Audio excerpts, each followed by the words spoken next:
जय श्री कृष्ण दोस्तों। माँ दुर्गा की नव शक्तियों का दूसरा स्वरूप देवी ब्रह्मचारिणी का है। यहाँ ब्रह्म शब्द का अर्थ तपस्या है। ब्रह्मचारिणी अर्थात तप की चारिणी, तप का आचरण करने वाली।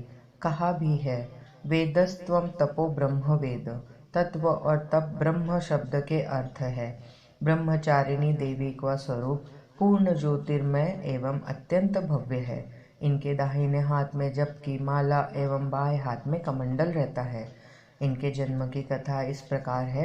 अपने पूर्व जन्म में जब ये हिमालय के घर में पुत्री रूप में उत्पन्न हुई थी, तब नारद के उपदेश से इन्होंने भगवान शंकर जी को पति रूप में प्राप्त करने के लिए अत्यंत कठिन तपस्या की थी।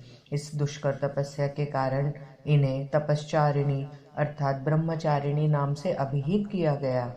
1000 वर्ष उन्होंने केवल फल मूल खाकर व्यतीत किया और 100 वर्षों तक केवल शाक पर निर्वाह किया था।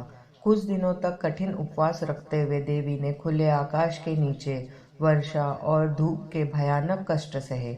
इस तपस्या के पश्चात 3000 वर्षों तक केवल जमीन पर टूटकर गिरे हुए बेलपत्रों को खाकर वे भगवान शिव की आराधना करती रही।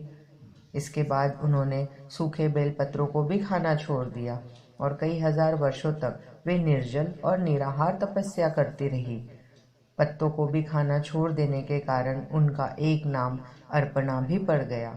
कई हजार वर्षों की इस कठिन तपस्या के कारण ब्रह्मचारिणी देवी का शरीर एकदम क्षीण हो उठा। उनकी यह दशा देखकर उनकी माता मेना अत्यंत दुखी हुई और उन्हें इस कठिन तपस्या से विरक्त करने के लिए आवाज दी, उमा। तब से देवी ब्रह्मचारिणी का एक नाम उमा भी पड़ गया। उनकी इस तपस्या से तीनों लोक में हाहाकार मच गया।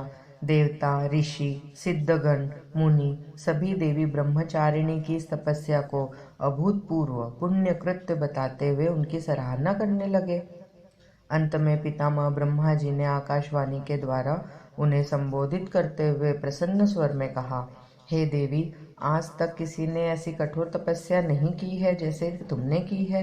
तुम्हारे इस अलौकिक कृत्य की चारों ओर सराहना हो रही है।